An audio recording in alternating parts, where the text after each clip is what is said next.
Hey, this is the Bun Mom Life with me, Jessie, and my three buns, Rue, Linus, and Timo. You may know us from our Instagram account, Little Loppy Rue, and we're here to share with you our journey as a bun family. Let's hop to it. Welcome back, everyone, to another episode of the Bun Mom Life. It has been such a joy recording these for all of you and revisiting all of our precious memories. We've really enjoyed reading all your feedback, so thank you so much to all of you who sent us a DM on Instagram, left a comment, or emailed us. As I've mentioned before, you are all a big part of why we started this podcast. I don't think I actually shared in detail about how this idea came about and then how we decided to commit to doing it, so I'll take a little bit of time now to share that with you. I fell in love with photographing our bunnies when Rue first came home, and it became a passion of mine to capture their special and their ordinary moments. It brought me so much joy, and during the pandemic, there was plenty of time to just sit and watch them, waiting for a good moment to snap that photo, so I managed to build quite a big collection of photos of Rue and Linus. When Linus passed away back in June 2022, it really felt like that part of me passed along with him. It was incredibly difficult for me to pick up that camera and take photos again. For almost a year, it was really challenging. And when Timo came along, I wanted so desperately to capture a lot of photos of him too, but it was so hard to grab the camera. I managed to still take a few photos of him on the camera, and then a lot of them ended up being on the phone. I won't go into too much detail now about that period of time because I will talk extensively about that in a later episode. But when it neared Linus's 1 year of crossing the Rainbow Bridge, I started to feel different. And then when I created the post to honor his life for his 1 year anniversary of his passing, I felt something inside, like a spark. Going back, the day we told everyone that Linus had passed away, which was a couple of days after we said goodbye, I had read some of the very loving, wonderful comments that came in from all of you and the rest of the community. But then I had to stop because it was too heart-wrenching to keep reading them. At that time, it was a very painful reminder of what we had lost. After I posted for Linus's 1 year mark of crossing the Rainbow Bridge, I actually went back to that original post from a year ago, and I read through all of your comments. I still cried quite a bit, but I was also so very moved by the love from all of you. I had tearful smiles when I read about what you would miss most about him, what you loved about him, what about Linus made you laugh and smile. And then something inside me that I didn't even realize was already slowly shifting throughout the past year of healing, this shift just clicked into place. And I deeply realized something. That all these memories are not just reminding me of what we lost, but reminding me how very lucky and blessed we are to have had Linus in our lives. How lucky we are that we got to share him with all of you and spread joy through him. And how lucky we are to even have these wonderful memories of such a special time in our lives when Linus became ours. And now we get to hold him tightly in our hearts forever. There was this beautiful quote from a musical that Bundad and I watched recently called In Dreams, where one of the characters said to another who was grieving that grief makes us stronger to carry the memories of all the ones we've lost. I thought it was so beautiful and so true. So that day, that spark in my heart grew, and I was filled with immense gratitude for God who sent Linus to us, for Linus who lit up our lives in more ways than we can describe, and for all of you who so warmly and kindly brought us into your days, who love Linus and Rue and now Timo as though they're your own bunnies, who smile and laugh with us, who cried and broke with us. It really moves me very deeply to think about that. And we know that many of you may not have been able to reach out with messages for reasons of your own, but you still think of our bun family and care about them, and that knowledge just blows my mind, while at the same time completely melts my heart. Bundad had previously suggested several times for me to start a podcast, since we have the professional setup at home, and since I have experience as a voice actor and with editing and post-processing. I also love podcasts and listen to them every day at some point in the day, whether it's while doing chores, while I'm cooking, or walking from place to place. Podcasts have always been such a great companion and resource for me. So I loved the concept of podcasting, and I felt like it made sense for me, but I was always hesitant. I didn't know what I would talk about. I didn't feel qualified enough to share about bunny care and other educational topics. I only know Rue, Linus, and Timo, and just felt I didn't have broad enough experience to open up an official podcast channel to formally teach others how to be bun parents. But at that moment, when this spark ignited, I just knew exactly what I wanted and needed to do. I want to honor the lives our bunnies have given us. I want to honor Linus through telling more of his stories. And I want to honor our amazing bunny community, all of you, for just being like a big, giant, warm hug over the internet. I want to share our stories, our journey, and continue bringing you the joy and happiness that we've been able to do on our Instagram account. And if along the way, some of the things we went through may be helpful to any of you, then great. We can always learn something from another's experience. But above all of that, I felt I needed and wanted to do this as a tribute to Linus and a service to all of you. So it doesn't matter to me how many listen. For me, it's not about the numbers. But it does matter to me that we reach those who feel like they do want something like this, to whom this podcast would bring some sort of enjoyment. It's all about the quality of the connection for me, not quantity. In my mind, as I record every time, I'm picturing you. Some of your names and faces, if I know what you look like, will come to mind. Or your bunnies' faces and names will come to mind. I love that I feel like I'm sitting in a little cafe across from you with my bunnies, with our cozy cups of tea or coffee, and we're talking, and we're revisiting many wonderful memories together. If even only one of you enjoys this and this podcast somehow makes your day a little happier or brighter, that's enough. That's more than enough.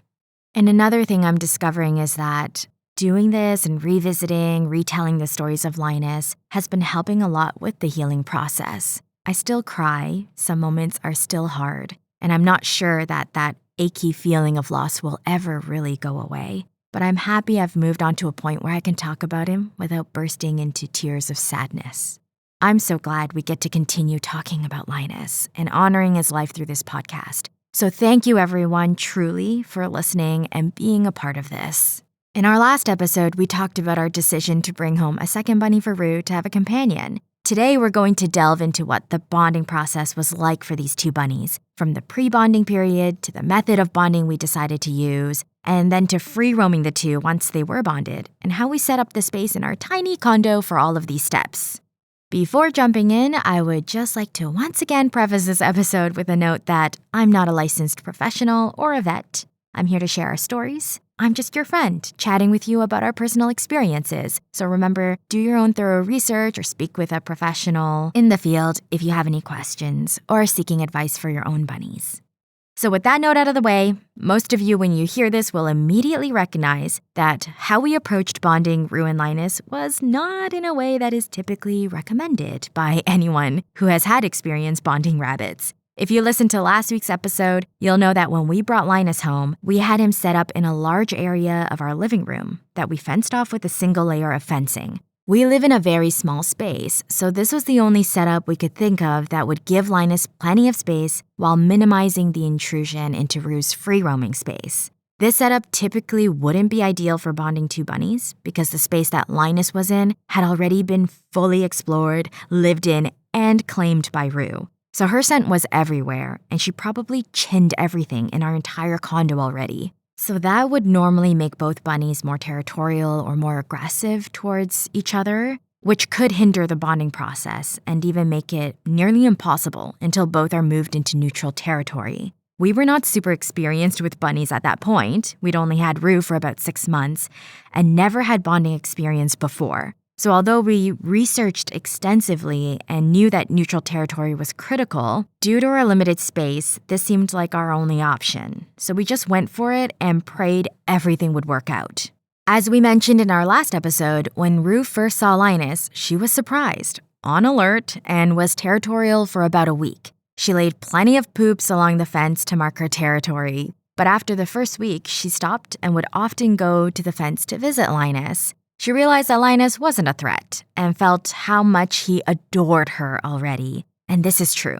Linus was so gentle and sweet from the start. Other than retaliating with a few of his own poops the first couple of days, he always sought Rue to give her kisses and groom her through the fence. They never tried to attack each other. Rue would put her nose right against the gate and then settle her chin down onto the floor, and Linus would immediately poke his little nose through and start grooming her head. Of course, we have videos of this, and we will be posting that in our stories, so be sure to check them out. As we said, Linus loved Rue from the start and submitted to her without hesitation. We didn't realize at that time just how uncommon this was, but later on we knew that what they shared was absolutely special. This was technically our pre-bonding process, not the recommended way of doing it, but hey, it worked out perfectly fine for Rue and Linus. We synced their schedules and they were pretty much on the same routine. In the mornings, we fed them breakfast at the same time and would place their breakfast bowls side by side with the fence in between so that they could eat beside each other. We had read that this helps them to associate each other with positive feelings because food. When one got a little snack or a chew toy, the other would too. And we made sure to give both of them lots of one-on-one attention with each of us, Bun Dad and myself, within each of their own spaces. Every other day, we'd swap their litter boxes. So we'd take Rue's and place it in Linus's area and take Linus's and place it in Rue's. We'd also swap their stuffies. We have a video of Linus grooming Rue's stuffy and it's super cute. We'll post it in our stories. This was so that they could get used to each other's scents in their designated space. Later on, we also regularly swapped them in the spaces for a couple of hours a day so that they could explore each other's areas and reach in all of each other's stuffs. When this happened, there'd be lots of poops laid everywhere. This was not them losing their potty training habits, but it was just them smelling each other and then wanting to mark their territory. I mentioned lots of re-chinning. Literally everything was chinned. Every single time. No corner of the castle, no edges of the water bowls, no curves of the litter boxes were missed. Then once they got back into their usual space, they'd then go through that whole process again and re-chin everything. It's really adorable to watch them do that. If you don't know, bunnies have these scent glands under their chin, so chinning objects leaves their mark behind. And it's their way to leave a trace of themselves, claiming what they feel is theirs. Fun fact, we actually took Rue and Linus to a cottage trip with us in the winter before they were bonded. We kept them separated with fences at the cottage and it worked out really well. During the pandemic, we went to many cottages since we couldn't travel, and because the trips were just a couple of hours drive away, we always took the bunnies with us. Rue went to the cottage with us once before when she was a single bun, and she absolutely loved it. We'll probably share more about these trips and how we traveled with our bunnies in a future episode. Let us know if you'd be interested in hearing about that. With this first trip with Rue and Linus, we actually considered attempting the bonding process at the cottage since it was a neutral territory for both of them. But we weren't planning for it, and it was kind of a spur-of-the-moment decision, and it was still a little bit early after Linus's neuter, so none of that was really a great idea. We went to a little area in the foyer, laid down some blankets on the floor, sprinkled some pellets and some greens around. Then we brought Rue and Linus inside. The mounting started immediately, and we knew that mounting during bonding is an absolutely normal and necessary part of bonding since they're working out who will be the boss. But actually seeing it firsthand and with your own bunnies was terribly alarming for us. And since we didn't fully plan on doing it at the cottage, we realized very quickly that we weren't truly prepared. So we stopped the attempt shortly after and kept them separated the rest of the cottage stay. They could still touch each other, smell each other, see each other through the fence as usual. They still had plenty of space, and they remained unaggressive towards each other. Thankfully, that mini attempt with bonding didn't change how they behaved towards one another. We ended up waiting about 8 weeks after we got Linus before we officially started the bonding process. We learned from a very kind follower on our Instagram that sometimes the hormones after a neuter or spay can actually take up to 8 weeks to fully dissipate. Prior to that, they can still be very hormonal, which could lead to more aggressive and persistent mounting, and that can affect the bonding process in a negative way. So we decided to play it safe and just wait a little longer. This meant that Rue and Linus would not be bonded for Christmas, but it didn't stop me from wanting them to have Christmas photos together. So we had to think creatively about how we could get both of them in a photo together in a cute way while still having them separated enough to not be able to jump at each other and potentially get into a fight. I was looking around our space and examining the decor and the furniture that we had, and my gaze landed on Linus's little crate hidey house.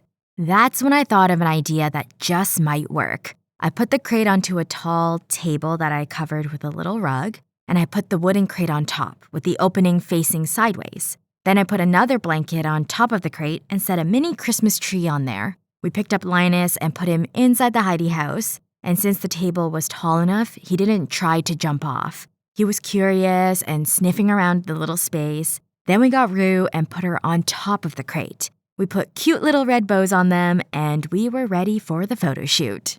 We gave them time to explore and to sniff around, to relax a little bit, and as always, they ended up doing the cutest poses for us. We snapped tons of photos within about 10 minutes and had no issues with them being in direct contact with each other. But you'd never know with the photos. It looked like they were already bonded. We were very happy with how the shoot went, and we'll share them in our stories.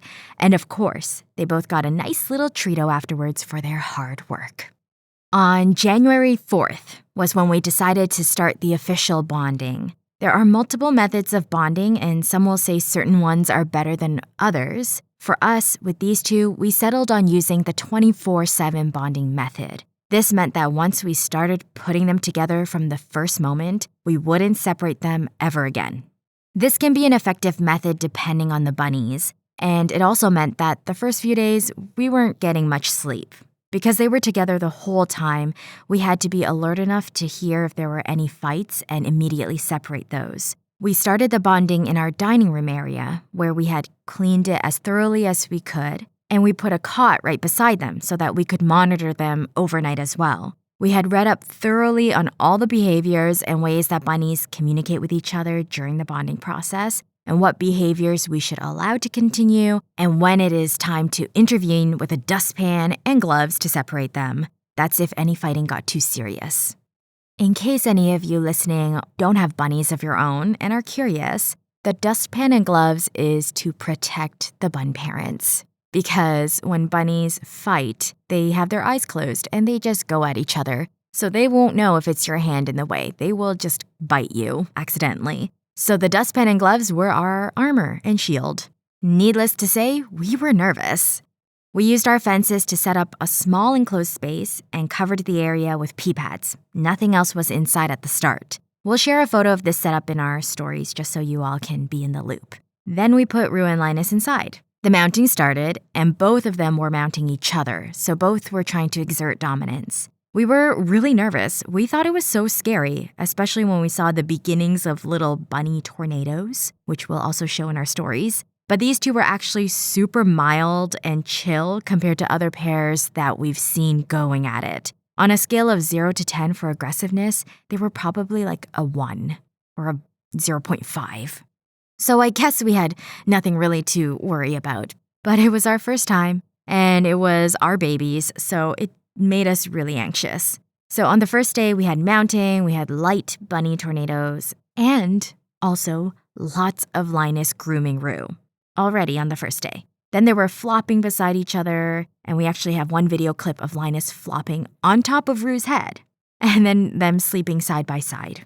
We put in a litter box on the first day as well since they were doing so well, and they shared their hay and ate together without any issues. At this time, we started to do a deep clean of the rest of our condo. We cleaned all the surfaces, we used a carpet cleaner for the carpets, and we also started rearranging the furniture. And we made sure to use pet-friendly cleaning supplies. All this cleaning was to neutralize the space as much as possible for when they started to free roam together. Overnight the first night, we had some mounting and chasing, but nothing serious. In between, they were flopping beside each other, and Linus was grooming Rue. Clearly, they still needed time to sort things out, and their bunny discussions went into the second day as well. So during day 2, they were pretty much the same, but the mounting had died down, and they were just flopping by each other, eating hay together in the litter box, and they were doing well. Near the 24-hour mark, we expanded their area. I think we almost doubled their space. Probably too much expansion than is usually recommended, so don't do this unless you're sure your bunnies are okay too. We didn't have any spikes in mounting or chasing, and they continue to eat happily together. So we put their castle inside, and they would jump onto the top and squeeze into that small little square space together. Day 3 was all snuggles and flops and kisses from Linus, and both of them being pet by us. We have one really cute video of them squeezed on the top of the castle that I just mentioned, cuddling together and getting pets. Rue was actually there first, and when Linus saw, he jumped up to get in on the petting action. This is something they'd both do constantly later on. When we're petting one, the other would immediately come over and squish their faces or their bodies right against the other to get in on some pets too. By this day, day 3, we already had the rest of the condo set up and ready. We prepared what would be their home base, which was in our living room. Home base for us just meant that that's where we would set up their litter box and their water bowl. You can imagine that by this time, physically, we were pretty tired because we have to stay up overnight to monitor them, but we were so happy and excited about how well their bonding was going that I don't think we really registered the tiredness. We were just really excited. On day 4, they were doing so well that rather than expanding from where we were, we moved them into their home base area. So we still used the fence to restrict the size of the space, but it was a pretty big enclosure now, and it had their litter box, their hidey houses, and the carpet was down. It was absolutely adorable watching the two of them explore this new space together. Again, yes, we have videos of this, and they'll be posted. We had a little bit of mounting and chasing from Linus in this new space, but it wasn't aggressive at all, and he stopped pretty soon after. Then he went to give Rue lots of kisses to apologize. They had no problems with eating hay squished together in their litter box, and Linus started doing tons of zoomies and binkies. He was so happy. This was the day we also caught the cutest video of them flopping and squished together in the bunny bed, which is one of my favorites. They looked so incredibly cozy and cute snuggled together. Sometimes it looks suffocating, but they seem to have no issues with it. We have so many really cute videos from these few days of bonding, and we can't wait to share it with all of you and for all of you to see them. Overnight on day 4, that's when we got lots of zoomies from Rue, and it was so nice to see her so happy. We were definitely worried about her because she was so used to free roaming our entire condo and then was suddenly restricted to this tiny space for bonding. It's a necessary process, but we didn't particularly enjoy that part. Thankfully, it's only temporary and well worth the sacrifice of those few days. On day 5, we expanded their space again and added more toys and their full castle. No issues again. They were all super happy. On day 6 of bonding, we expanded their area to the entirety of our living room, which meant they now had access to the couch, and they loved that. Lots of fun. This was when their routine of eating breakfast together in their tent started, so a lot of you are well familiar with this. It's pretty iconic to Rue and Linus, them running to their little tents every morning for breakfast. And this is really one of the most beloved parts of the day for them and also for us, and I know for many of you. This was also the day that I gave Linus a haircut for the first time ever, and the day that I coined him as my own little microfiber bath rug. When you see the video, you'll know, and you'll understand. Gotta say, nothing cuter than a hopping, bopping microfiber bath rug with thumpers. Just a few hours later, because they were doing so well and because we were clearly impatient, we removed all the fences and the bunnies officially became fully free roam.